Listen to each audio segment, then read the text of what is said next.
All right, guys, let's get the show on the road here. If we can just chill, a little bit of silence so we can get to hear what everybody's saying. So first of all, I'd like to welcome each and every one of you to the WSB Cape Met panel discussion. My name, Vernon Philander, ex-South African cricketer.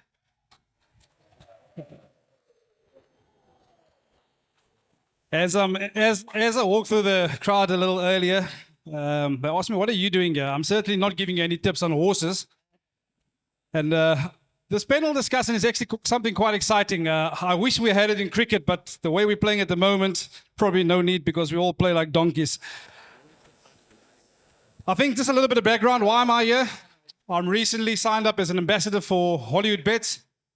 And the main reason therefore is when you look at Hollywoodbets as a company and what they do, the amount of work that goes on behind the scenes, the community service, and they're really investing into our communities to make a positive and meaningful impact. And that's really what attracted me to the Hollywood brand. I think it's easy just to put your name down and want to be a partner and form partnerships. But I think the manner which they've gone about their business, they want to make a meaningful impact in our communities to really uplift and create opportunities for the next generation. So my involvement here tonight is I'm the brand ambassador for Hollywoodbets, and very shortly I'll be handing it over to the real experts here tonight.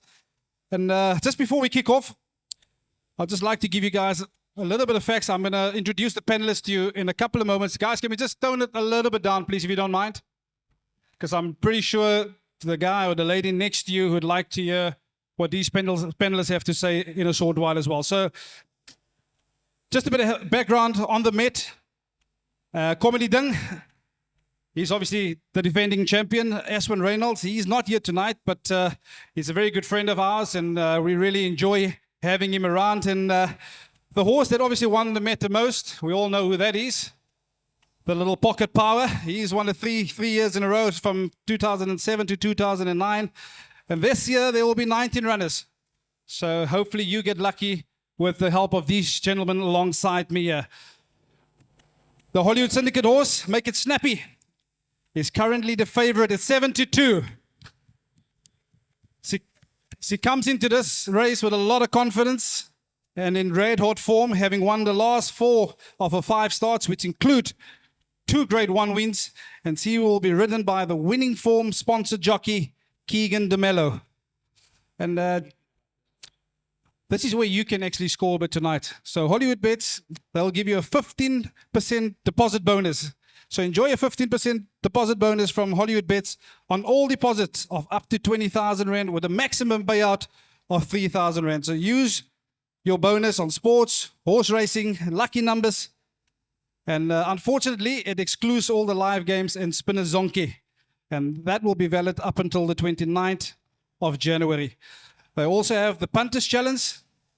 Here's your chance to win big with the Hollywoodbets Punters Challenge on the WSB Cape Town Met that takes place on Saturday the 29th of January.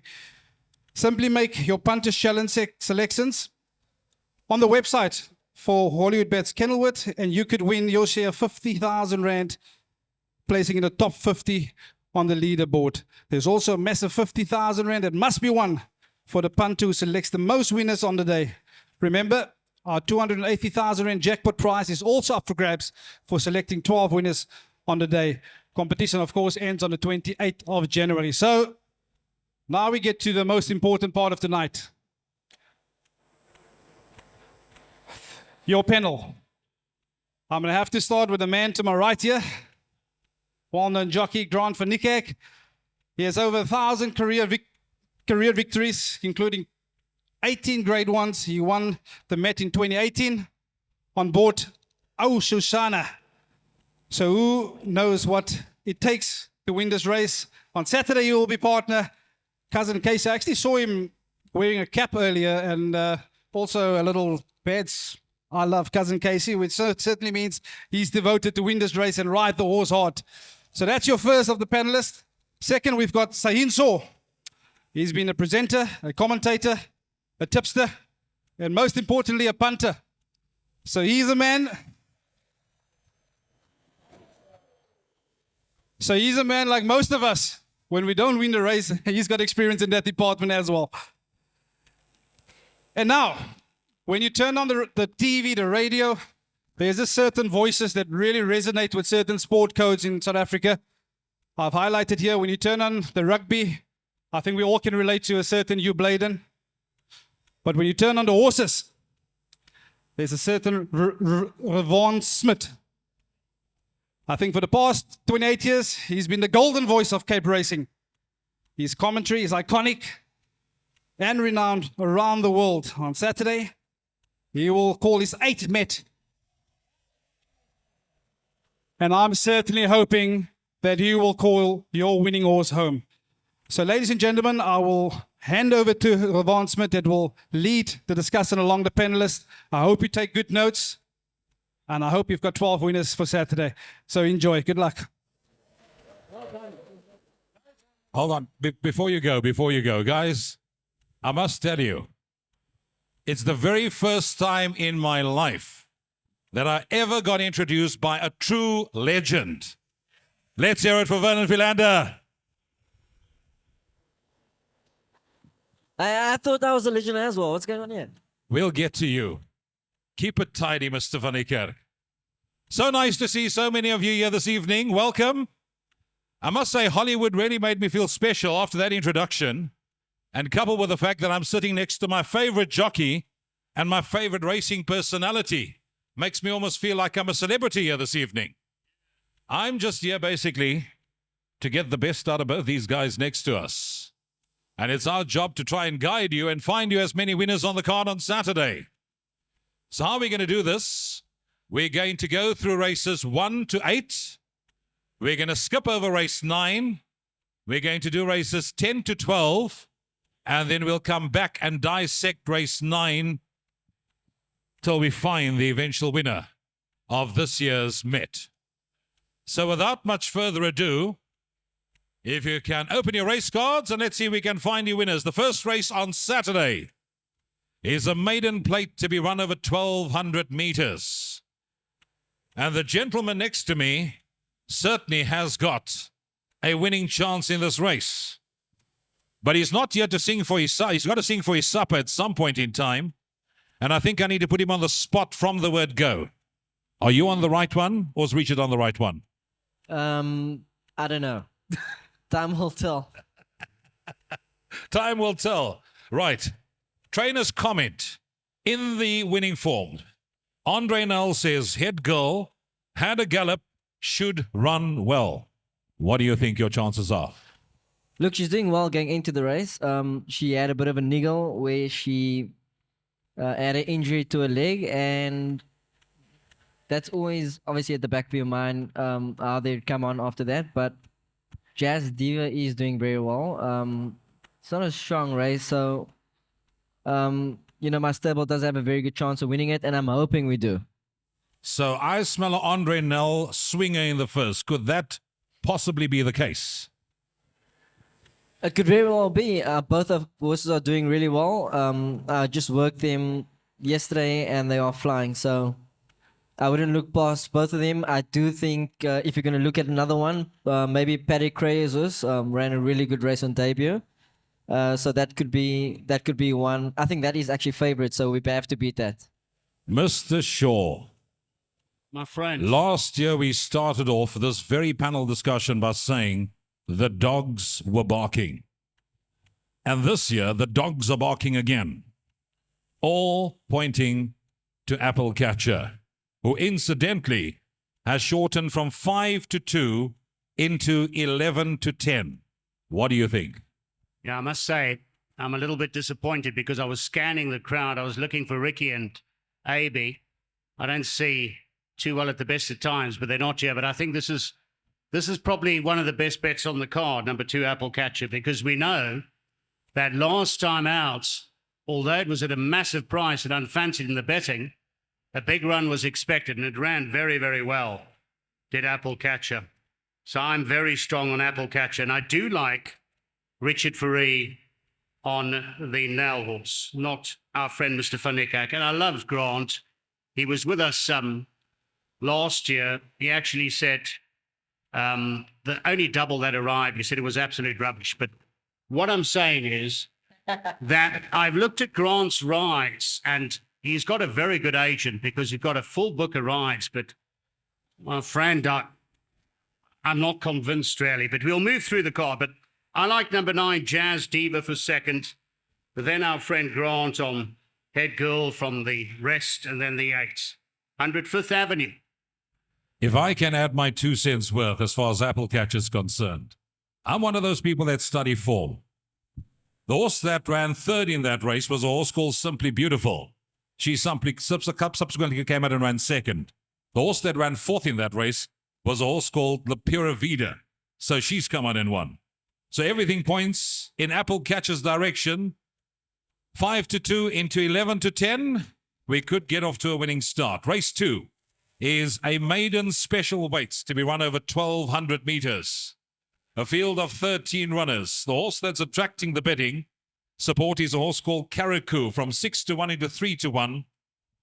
But here we have 54.5 kilos on board. And I think you're in with a chance here, Mr. Van Niekerk, in the second race, and possibly even ride the first double on the card. Listen, we as jockeys, you always hope you get it off to a good start. But filly's certainly doing well, although she's taking on the boys over here. That is a tough race for her, but she does have that the weight allowance, so she's not a bad filly. I did ask Andre to opt for this race, so I wouldn't be saying that if I don't think she didn't have a chance. In saying that, I do think it's a competitive race. Carico looks the main danger, and perhaps Green Falcon, I think, is favourite at the moment. He's got some very good form. Mr. Shaw, are you siding with Mr. Van Niekerk, or are you looking to beat him in the second? We've been to Riverton Stud. What a wonderful establishment it is. The pronunciation of the, I'm not sure, because if you go on the internet, there are a number of variations. Karakou, whatever it may be. I think this is a massive, massive runner in the second. That would be my first choice. The horse has been rested and gelded. I think the Frenchman's going to have a terrific day as we progress through the card. I think he really has some very good mounts on the program. That's going to be my first choice, Rouvaun. For second, the 1, Green Falcon. Then I actually asked Grant when we sat down, I said to him, do you know anything of this horse called Cider House Rules, who actually cost quite a bit of money, but hasn't done too much? I think that's a rough in the pack. Hollywoodbets, you're going to get 25-1. I like a little bit of 11 Cider House Rules, and then the 4 on board. Where have I tipped Grant for fourth? 9-1, 11-4. Right. Moving along, guys, if we can just ask you to keep it down so that everybody can get an opportunity to hear exactly what is being said from up here. So we can just keep the volume levels down and try and keep it as quiet as possible. Moving on to the third race on today's card. Now we get into the nitty-gritty, because this is the first leg of the place accumulator. Benika, 9-2 into 3-1. Miss Marguerite, 16-1 into 10-1. A field of just 8 runners. And the Hollywood Syndicate does have a runner here going up. And the comment about going up says, she goes up in trip to 1,400 in what looks a slightly weaker field than her last couple of starts. She does have to concede a few kilos, but is doing well at home. Alda de Meyer takes the ride in a competitive race. She has got an each-way chance. But I do think Oscar's winner, on her form, must also have a chance. Yeah, I actually think this is one of those open races on the cards. Bonica, I do like a bit. She was unlucky not to finish in the first 3 in the Guineas. She's carrying a nice weight, and I think that she'd probably be my first choice in the race.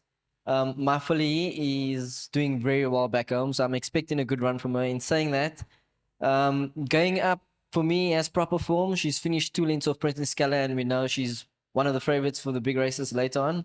A filly like Would You Love also has phenomenal earlier form, so you can't count that out. It's an open race for me. For me, I'd go wide in this race if I was having to have my money anywhere. I'd just go wide. I think this is a race that could throw you out, so you just have to be careful.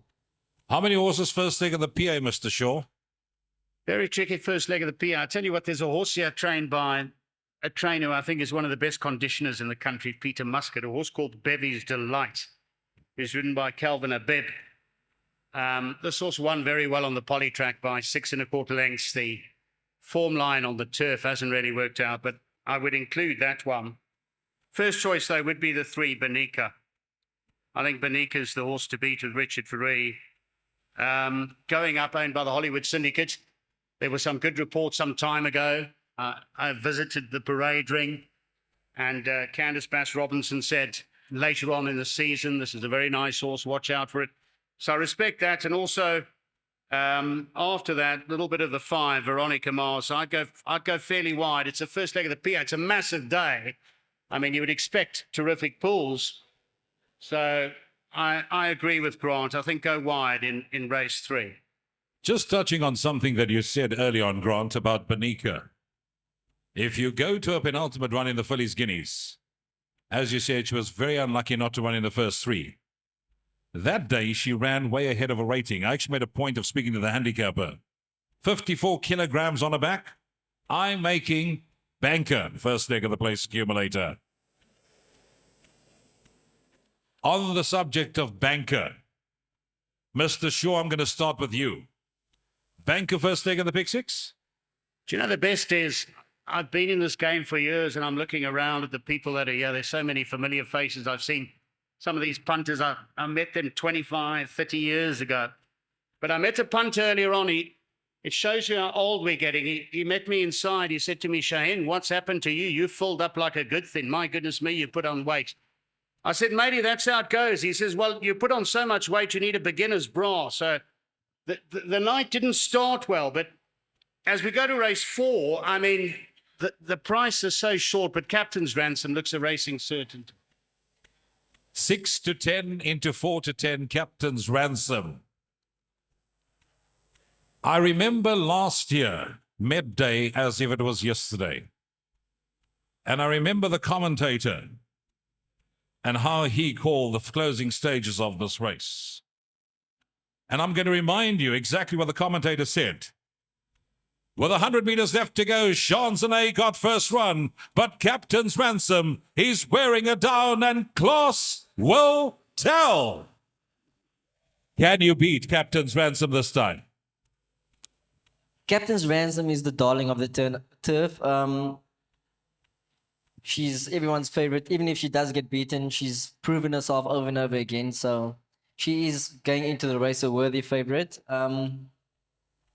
In saying that, it is a little bit of a competitive field. I don't think she might have it all her own way.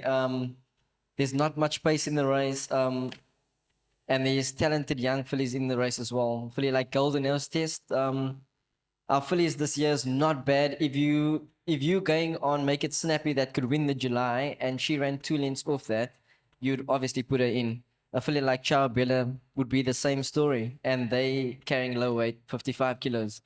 So for me, I wouldn't depend on Captain's Ransom, although she's really good. She's a year older this time. She is getting to that age where she's kind of had enough with racing. So you'd want to throw the young fillies in.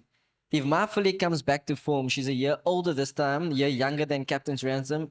I think she could be a possible a filly that could pull it off. She's always been talented. She just lost her way somehow, but I'm hoping that she gets back to the best. We have done 1 or 2 things different with her at home, so I'm hoping she pulls it off. As I said, it is a competitive field, but if Captain's Ransom, Fluffer Lines, any one of those for me, in my opinion, can win. Even there's a miracle for Mike de Kock, ran a great race last time, and I wouldn't leave that out. Okay, so what you are suggesting is we play 2 perms. In the one perm, we play Banker Captain's Ransom, and in the other perm, we play Field. So we got to cover perm. Bank in the one perm, field in the other. That's probably the best way to do it. Possibly, yes. Right. So there we go. We either bank ring captain's ransom or field. I just want to say one thing, because sometimes punters are taken for fools. You know, that recently, it's somewhere in this winning form, there was a punter who played a pick six, I think, for 130 Rand, won 2.6 million with Hollywood. I don't have to explain to punters who've been involved in this game since the year dot the difference in the payouts to that person. And it's very, very important to remember. Very important. Right. Moving on to race 5 on today's card. On the card. And this is a merit rated 74 handicap to be run over 1,400 meters. I think owner Greg Bortz holds the key to the outcome of this race. Because if I look towards the bottom of the page, he owns both 13 Nevada King and 14 To the Moon and Back. You're on Gentleman Joe. But again, I think I need to pose a very important question as punters. Last time out, you were on board Nevada King. Same thing that happened on Saturday. Mucha Dinero couldn't get a run. Nevada King couldn't get a run. Very unlucky. Why is it that the jockeys all go to the outside? We are sheep. Ah. In the words of John MacDonald. Oh, he was a legend. John MacDonald always used to say, Mr. Smit, when they go to the outside, monkey see, monkey do. Is that what it boils down to? Now, look, as sportsmen, obviously, all you want to do is win. It becomes so competitive that if we see the better gangs to the outside, naturally, we're going to do our best to go wherever the better gang is. And that's why you'd find some cases where a lot of horses are unlucky because they can't get runs. It's just purely because we're all just trying to go where we think is the better gang. And often, sometimes it's not the case. But as I said, we're sheep. Right. It's bad to ride in races where it's so dangerous, just to be honest, because when we all bunch up on the outside, it's very, very easy for us to fall or clip heels, and that's one thing us as jockeys don't want to do. But we are so competitive that we trying to win the race and giving us every chance to win. That's where all the hard luck stories comes in, because then it doesn't make for a free run to the line. The course manager tells me it's even all over. Now, I've narrowed this down to 12, 13, and 14. I'm going to come back to you, Grant. Shaheen, 12, 13, 14. Would that safely see me through the PA and the pick six or not? Maybe you have to add in the other snake runner. I'd go very strong snake here. I'd go all 4 their runners in the race. Personally, although the draw, I like number 14, To the Moon and Back, and Bernard Herb from Nevada King, then the 3. And I throw in the 3 because one of my friends earlier on was talking about Striker's Stratum. Don't get me wrong, he never mentioned this horse, but he was whispering something about Striker. So I'd throw in the 3, Give Me More Time, the 1 Future Turn, and then a real roughie in the race, because I think Gareth van Sale has done so well representing the trainers from KZN in the Cape. I'd throw in number 4, Winter and Smanga Kamalu. That would do it for me, Rouvaun. 62 kilos. Gentleman Joe, you giving weight all round? Yeah, look, it's a tough race for him. It's his second run after a little bit of a layoff. He's doing well enough back at home, but it's a very competitive race. For me, I think Justin Snaith held the key to this race. And at the back of your mind, you always want owners who support the game.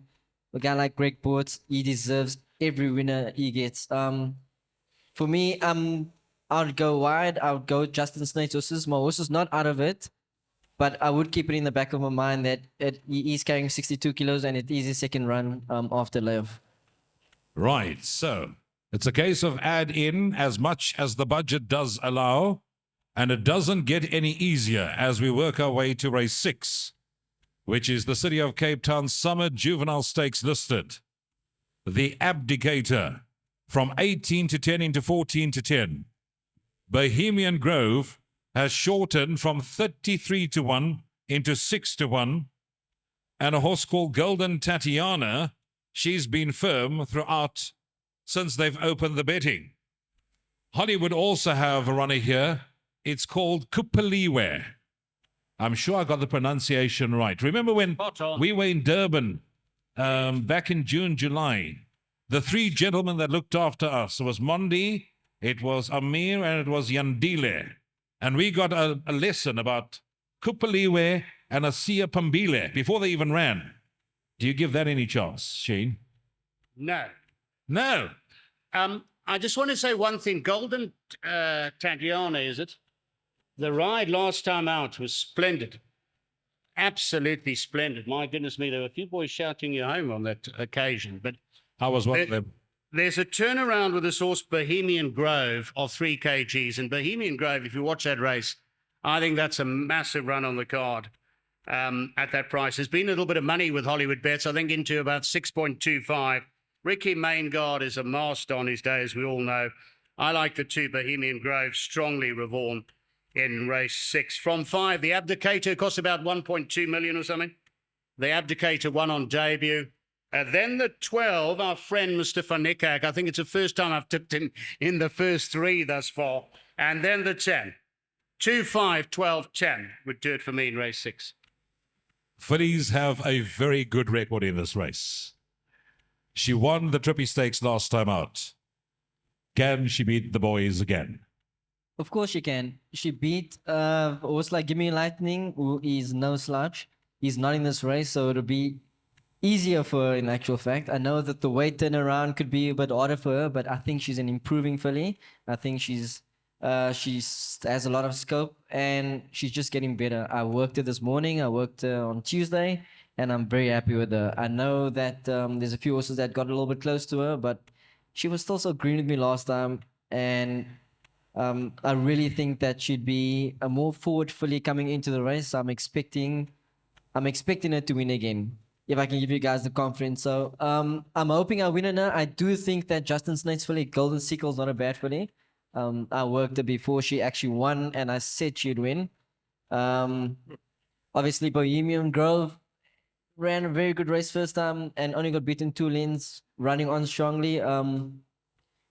If it comes on, it has to come on at least 3 or 4 lanes to beat my filly, in my opinion.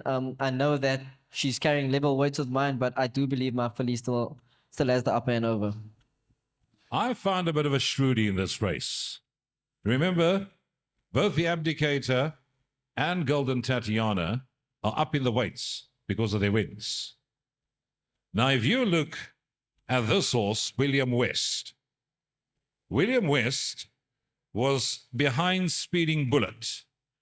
The horse behind William West was a horse called Golden Tatiana. He's now 3 kilos better off at the weights. Surely he must get closer to you. And I remember calling that race. He was absolutely flying on the inside rail.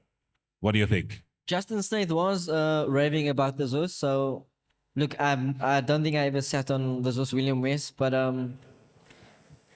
my filly is, she's improved. All I can say, she's improving and she's doing really well at home.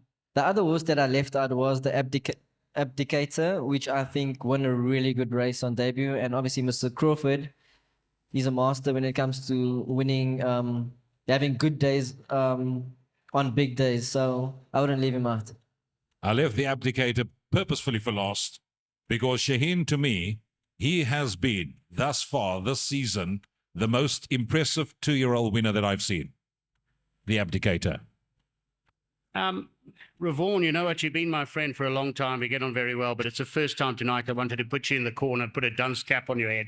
It may come back to bite me, but what did you say? Who? The Abdicator. No, before that, you mentioned the horse that you William said- West. No, my friends. I I didn't want to say it.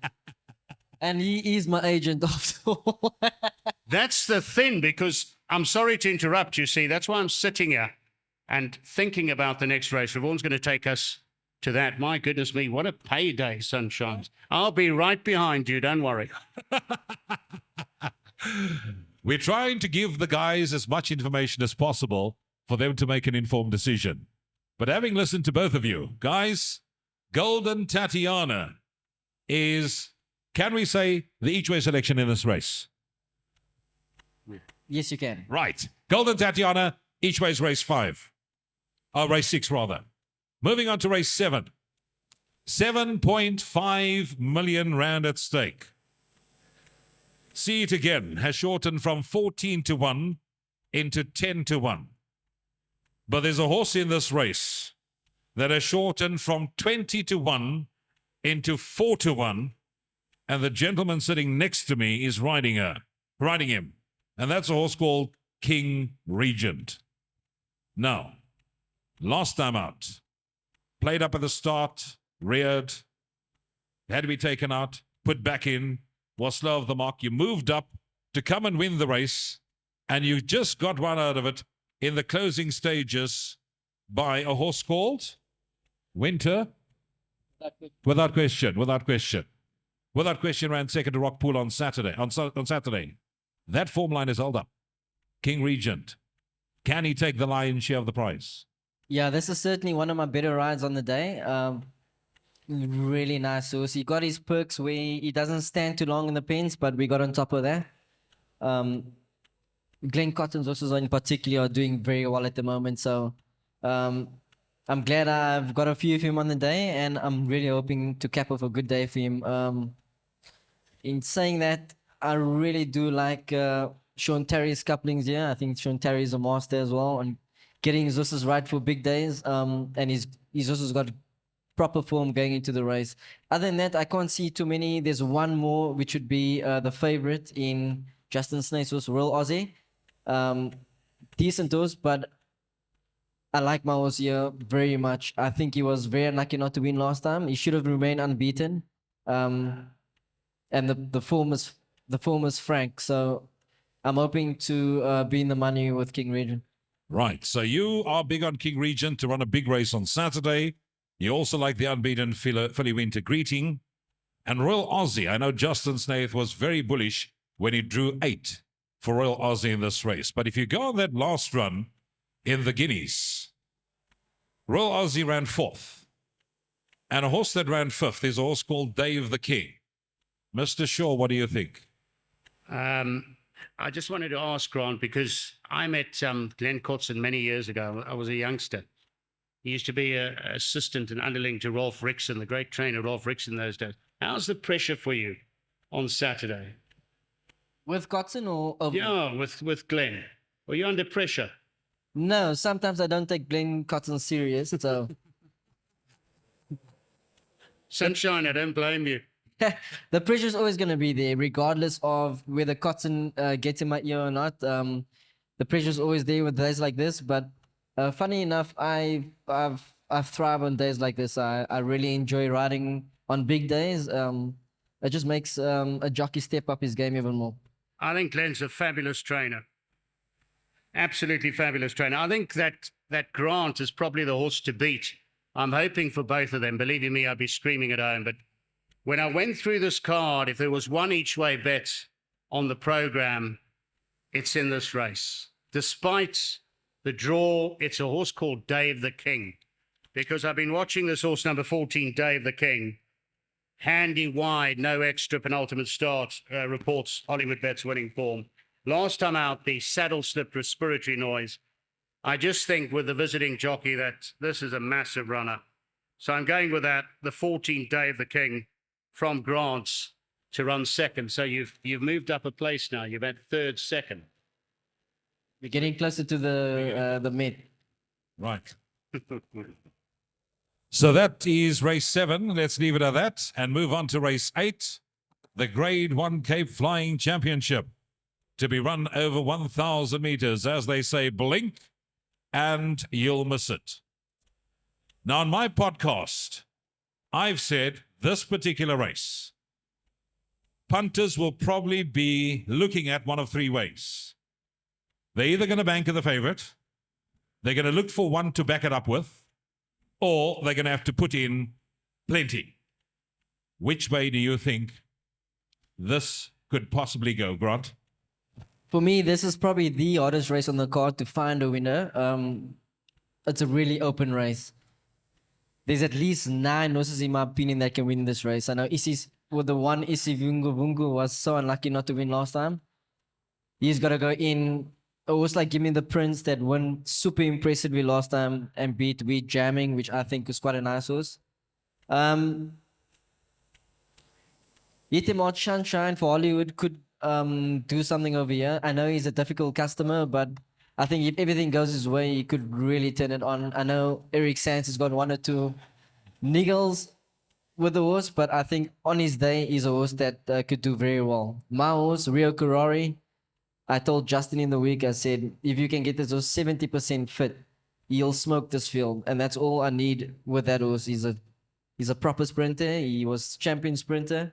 And Justin just needs to get him where I think he'd be, and I think you'll win quite comfortably. He's got the form. So, but as I said, I need him to be where I think he could be, and then he'll do that.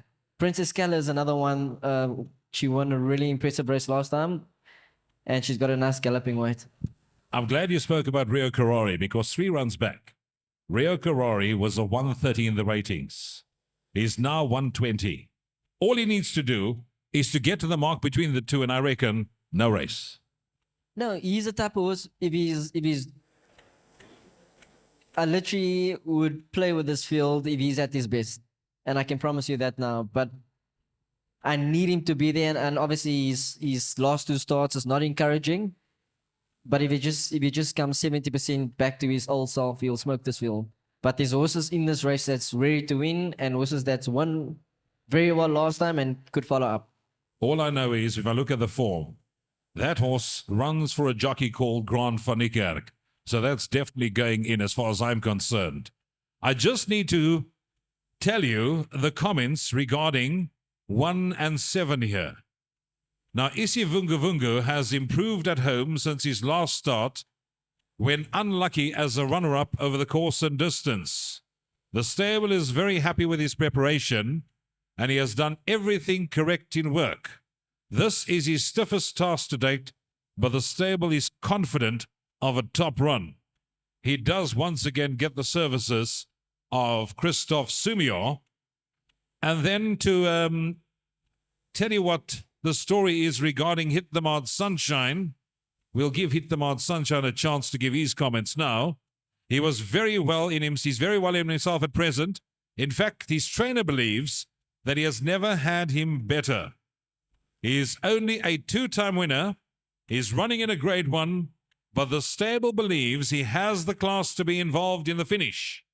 And each way chance. Can we hit the Mad Sunshine? Matty, wouldn't I be absolutely over the moon if Hit the Mad Sunshine Hollywood were kind enough to let me name the horse? I'll be honest with you. I'll be frank with you. I went through the field.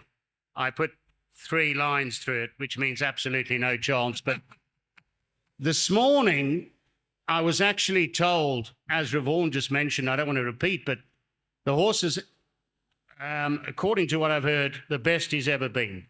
And really, I think he's a very nice horse. I think in time to come, he's going to win a lot of races.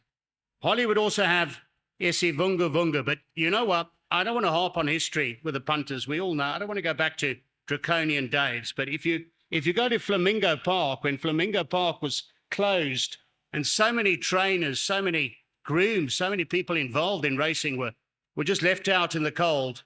Along came the Lensleys down to the Western Cape for a year, and they struggled in the Western Cape. But my goodness me, haven't they done well back in Gauteng? They're very good friends of mine. They're very good people. I like Elysian Chief with Muzieni. The reason being is that last time out beat a filly called Big Burn, who then followed up and won next time and was conceding 10.5 kgs. So I do like a little bit of Elysian Chief. On that note, Elysian Chief, 16-1 into 5-1 in the betting. Master Archie from 12-1 into 8-1. And Gimme a Prince of Shorten from 10-1 into 7-1. Mr. Shaw, I think you may have found us something. We're going to skip over race 9 and come back to that at the very end. Rouvaun, sorry to interrupt. Yes. I'm sorry to interrupt. I really need to hear the opinion of a race rider, jockey, one of the best jockeys around. Do you like Princess Keller? Are you talking to me? Yep. Well, I'm not talking to Rouvaun, mate. Yeah. Have you given up talking to me? I'm sorry, my friend. Princess Keller definitely would be one of the favorites in the race. You're speaking of a man like Sean Terry that's got this filly on. She's doing so well, and she's been winning really good races.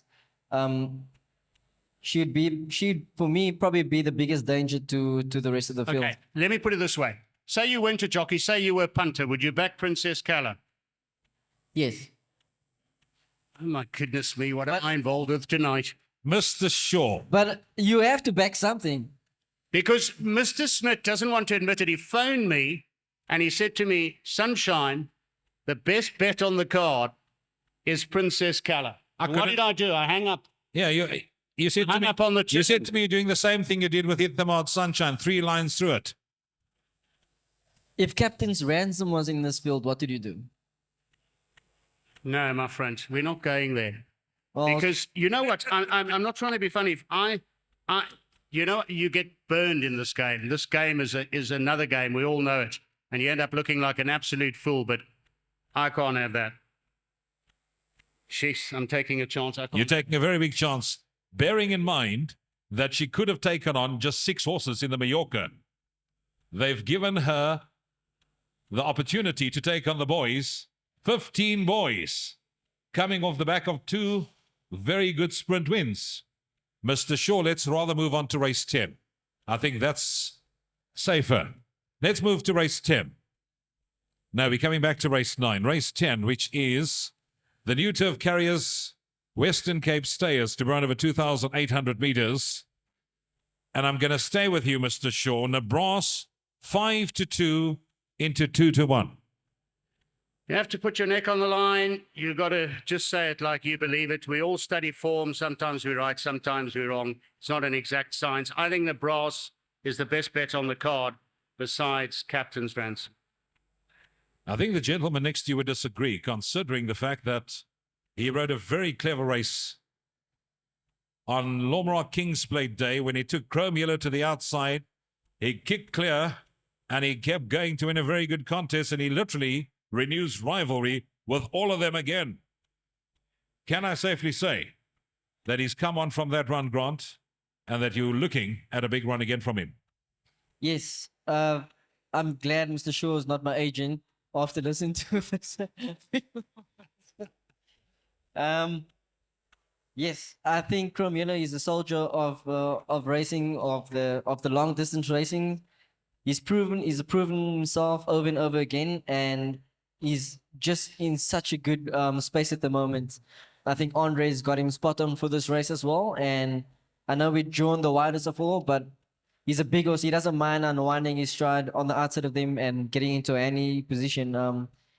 I think his last win was ultra impressive, and if everything goes his way again, I think he'll be very hard to beat. There's only one horse that worries me, and it's not Nebraska. It's a horse called Silver Host. You've ridden before. Do you think Silver Host could possibly give you a run for your money? That's the only one that's worrying me. Silver Host has always been a very good stayer. If Justin gets him back to best over the staying trip, I think he's a horse that would definitely be one of the favorites to win this race. He just had a little bit of a layoff, and I think you have to be spot on and very fit for the 2,800 meters. Of course, on best form, Silver Host you'd probably be going into the race even money. But my horse is doing very well, and even my stable companion, Mastery Dude, he's got the one draw. His previous run was a really good run where he just got touched off, and that was his first time trying the trip. So I do think that the Platinum Stables has good runners there, and I can't see anything really beating Chrome Yellow. I do think he's also one of my better rides on this day. His last win was ultra impressive, as I said. So I'm hoping at race 10 I'd have a good enough day so I can be confident on him. Right. So, can we take the swinger boxed? Silver Host, Chrome Yellow, Nebraska. Is that what we're going to do? We box that 3 in a swinger. Yeah, leave out Nebraska, maybe. It's by time we cross Mr. Shaw. Correct. I agree. I think Mr. Shaw. I think you guys have worked this out. You prepped him before, because I said earlier, you're going to tell Grant that when we put up the treble to come, that I'm the weakest link. So I know what's going on. I can see it. Now, Hollywood does have a runner in race 11. And that's the next race we're moving to. And that's a horse called Ketchikel. And I see Duncan Hulse is even quoted in the winning form.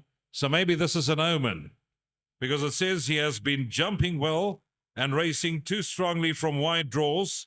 It drops back to 1200, has the ability, and I'm hoping to see him finishing his race off. So that is the story as far as Kitchikal is concerned, but I do honestly think that this race has got a wide open look about it. And again, when in doubt, lean towards Team Snaith, I thought. And you are riding one for them in this race, Grant. I think Snaith has got a really strong end here. My first pick would be the Brett Crawford's horse over here. I think it's got some proper form. Horse called Feldskun.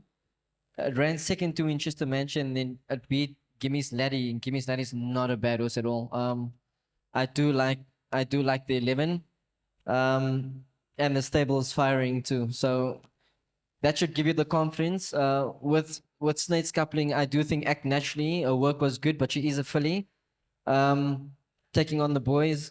So it could be a little bit odd for, I think Richards also over here ran a good race, and the form has been franked. So those three for me would be the main dangers. Mr. Shaw. I think it's a, I hate that word that's often used, trappy. I think it's a trappy race, Rouvaun. I wouldn't get stuck in here. I like 10 Don's variety. The Hollywood horse, the 9, I think drops in trip. That's a big runner. Kitchikal. Then the 4, USA's Hope. And the 12, Michael Faraday. 10, 9, 4, 12. That's the one that Chase says we must put places on, Michael Faraday. I found a shrewdie, boys. I found a shrewdie. This horse, unbeaten over 1,200 since being gelded. Do you think this can run in the first 4, Mr. Shaw?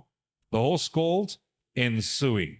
Well, I hope so, because we've got an all to come with Hollywood, haven't we? The first 5, remember with Hollywood you can get the first 3, the first 4, the first 5, the first 2.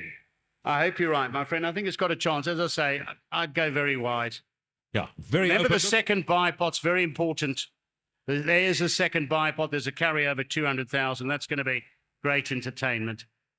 On to the lucky last of the day, race 12. And there are 2 horses that have been shortening in the betting. The one is a horse called Copperview from 14 to 1 into 8 to 1. And the other horse is a horse called Mulberry Street from 12 to 1 into 6 to 1. Now, I'm one of those people that's got my ear very firm to the ground. And I don't know, maybe people think I'm invisible when they talk around me. But I've heard whispers that Sean Veal reckons he'll open and close the meeting. What do you think, Mr. Shaw? You told me that. When you phoned me, I looked at the card and I thought, you could be right. The first, when I got to this, the 12th race, this horse has won last time out at any price. There wasn't much covering them. There have been 26 runners from the form line. There hasn't been a single winner. So that worries me. When it comes to the last race, for what it's worth, when I opened this card and I looked at the card, there's one horse that struck me in the last race. And this horse hasn't got the greatest form. It's had 23 runs. There's only been a single win. But over time, its merit rating has plummeted. It's gone from an 82 to a 56. If I was looking for value at a massive price on the day, that would be one horse here. And that's a horse called Seeking Peace, ridden by Ryan Munger. I just think back over the 1,200, that's a massive run. I really do like that at a huge price. Your agent is making you work on Saturday. He's given you 12 rides. Hard, long day. You're riding Rafif's Choice to end it all. What can we expect? I would just say if you haven't had a good day, coming to the 12th race, just go home. Because we all are tired. We are very tired when it comes to the last few races. I will agree with you. I like Paddy Cray's this year. We all like good people, deserving people to win, to have winners. I think Paddy Cray deserves a bit of success. He's been a soldier of the game, and I really would like to see him win this race. It's not a strong race. Literally anything can win. I think it would be the luck in running, really. I must admit, I think the other horse that's attracting the betting support, Copperview, is certainly one that needs to go into all play in the last of the afternoon. So, now that we've done all the other races on the card, it's time for us to move to the big one. The one that everyone normally will carry on about for months and months on end if they've tipped the winner of the Cape Town Met. 19 horses will face the starter at the 2,000 meter mark for Cape Town's flagship event on Saturday. Before we start dissecting the race and we chat about the runners, very important, Grant, where do you see the pace coming from? That's the first thing you do going into the big races is seeing where the pace will be, because that's very, very imperative going into a big race. We've got the filly carrying 51.5 kgs on the back, who's going to be obvious front running horse. I'm not quite sure what the exact tactics will be, or because it is 2,000 meters she's doing this time. You have a horse like Pumping Power. Wasn't Pumping Power? I think he's a better horse striding, and he's proven that. So for me, it will come from one of those two.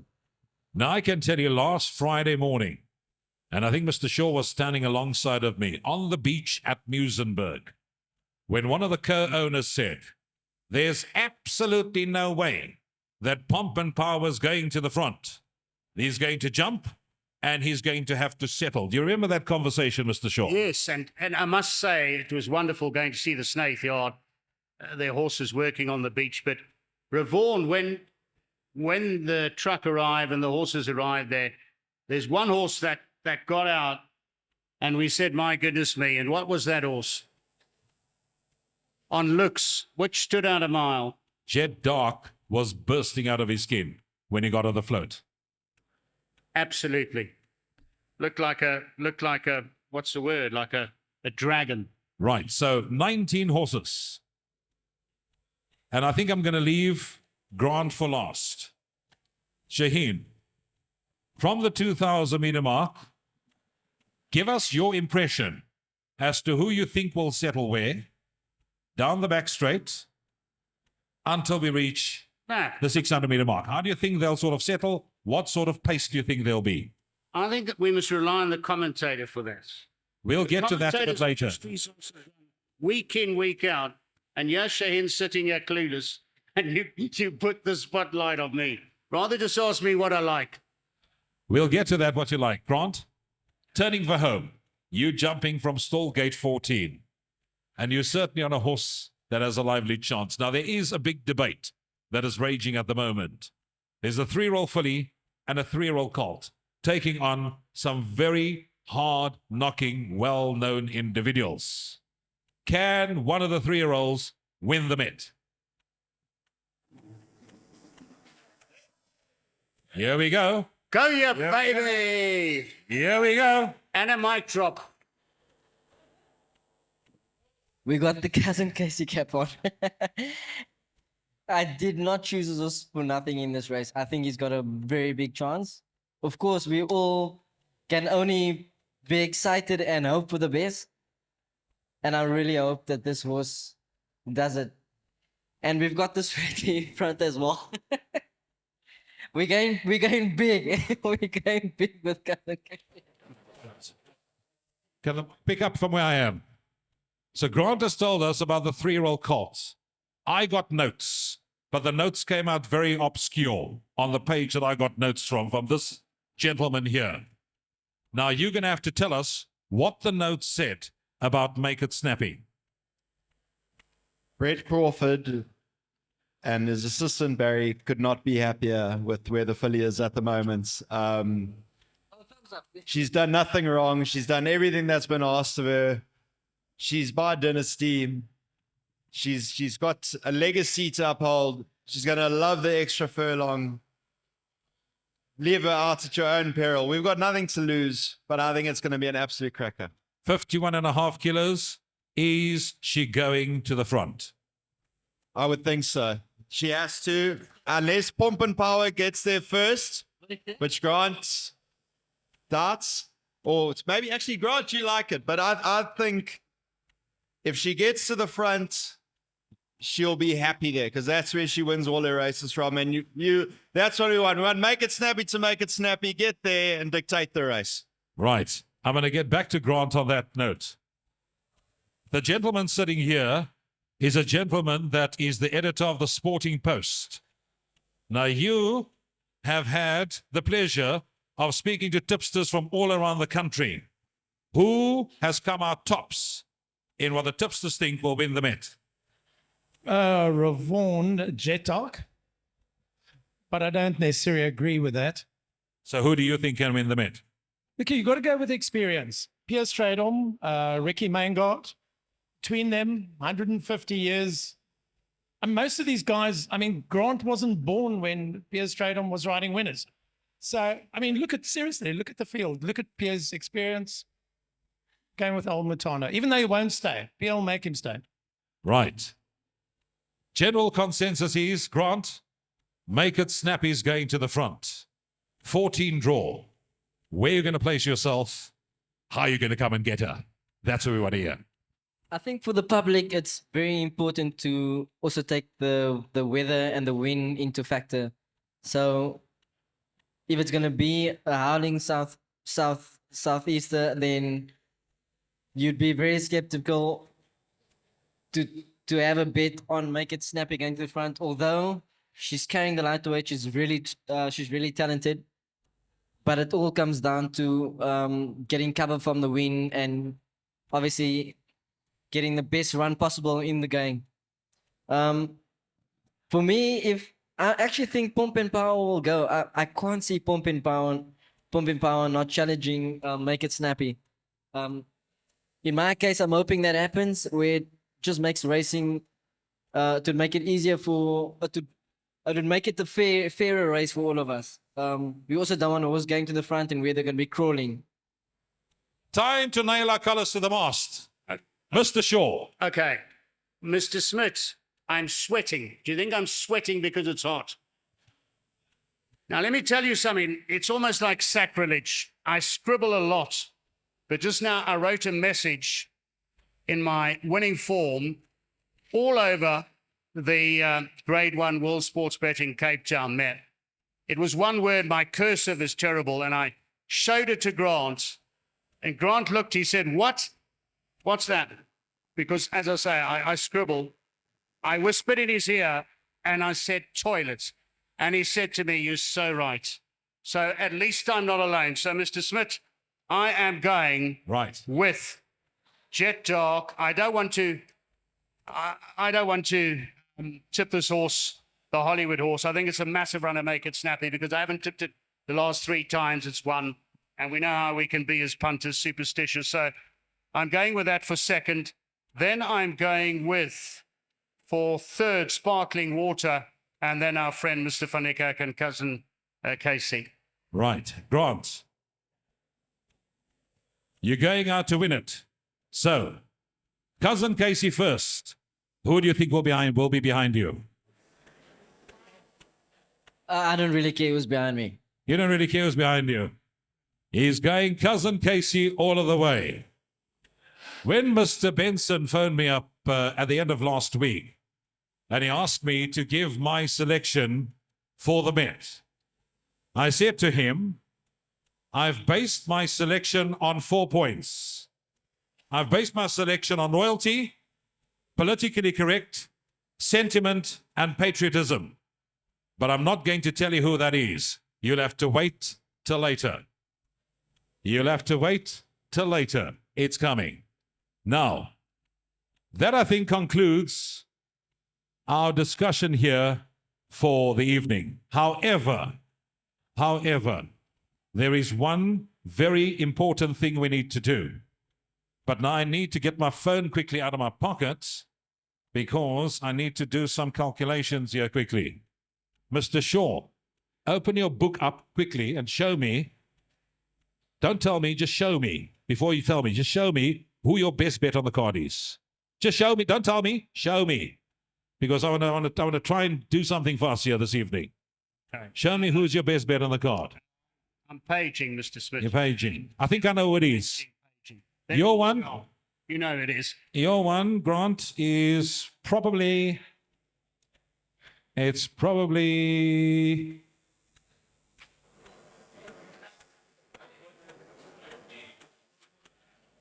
That one. Right. So let me quickly find this page here, because I need to do a calculation. So, Mr. Shaw's horse is currently at 2-1. Mr. Van Niekerk's horse is at 4-1. And my one is... Right. Boys, remember 20. Just remember 20. What? Shaheen, give us your best bet on the card. Nebraska. Nebraska. Grant, your best bet on the card. My best ride is King Regent. To me, the standout bet on the day is Captain's Ransom. Those three horses work out 20-1. Now, where is my good man John? Where's my good man John? But I think Nebraska will kick us out. Nebraska is going to be the brass. The pressure's on at the back. Where's my good man John? That's where the 20-1 The treble that we've just tipped, Nebraska, King Regent, Captain Casey, is 20-1. Am I right in saying, did I work that out correct? 20-1. Can we get 40-1? No. We're trying to get some value for the boys. 30-1. Can we get 30-1? Right. 30-1, gentlemen, is available for the entire evening. For the entire evening, if you want to take that treble, our three best bets, you can get 30-1 instead of 20-1 whole night. How's that for value? Thank you, Hollywood. Let's give them a round of applause. Top class, Hollywood, top class. Folks, that's a wrap from our side. Thank you, Shaheen. Thank you, Grant. We hope that you've been able to guide you and give you some sort of insight into what could possibly happen on Saturday. It is going to be an absolute thrilling day's racing. May you find many winners. And Mr. Shaw, what must punters do? They must hit them hard, Sunshine. Here we go. Hit them on, Sunshine. I want to thank every punter that turned out tonight. Thank you very much, guys. Thank you for supporting the game. Thank you for being in the game for many years. I know many of you. Thank you. Good people. All right, ladies and gentlemen, your ears and mine, thank you for our panelists tonight. It's a big round of applause for all the tips. And I hope they gave you guys a lot of tips to get all the winners. And if you need some more tips, you can find me at the bar in about 15 minutes' time. I've got a list with all the winners in the back pocket. Before we get off and before we jet off, guys, can you just stay up front here? I'd like to call a guy with this voice. I'm not going to let off so easily, because if there was an IPL for voices, he'd be $1 million man. Rouvaun, I'm going to ask you to call this race home from about 600 meters out. Isn't it enough I'm calling it on Saturday afternoon? No, like with many of us, I'm in the broadcast game as well. We do a lot of rehearsals, so here we go. This is your chance, sir. Unfortunately, this cannot be rehearsed because you've got to call it as it happens. But remember I said my selections were based on loyalty, politically correct, patriotism, and sentiment. And that's the way I think they're going to cross the line on Saturday. So once they jump at the 2,000-meter mark, and you wanting them to come from the top of the straight. At the top of the straight with 600 meters left to go in the World Sports Betting Cape Town Met. Make It Snappy has been in front for most of the journey. She continues to find Cousin Casey is being angled out for his run. Jet Dark and Comedy Dung are going in for their runs. Up the outside, Universal and Sparkling Water are also starting to descend. 400 meters left to go. Make It Snappy. Cousin Casey starting to reel her in. Jet Dark, Comedy Dung taken off. Up the outside, Sparkling Water. He's starting to cut back the deficit with each and every stride. We're into the final 200. Make It Snappy. Cousin Casey draws alongside. Jet Dark. Over the top, we've got Sparkling Water. Comedy Dung is flying. To the wire they come, and Cousin Casey won it. Cousin Casey on the line. Beats Make it snap in the second. Baby! Nobody Chetak. Top class. Just wow. Guys, again, give him another round of applause for that.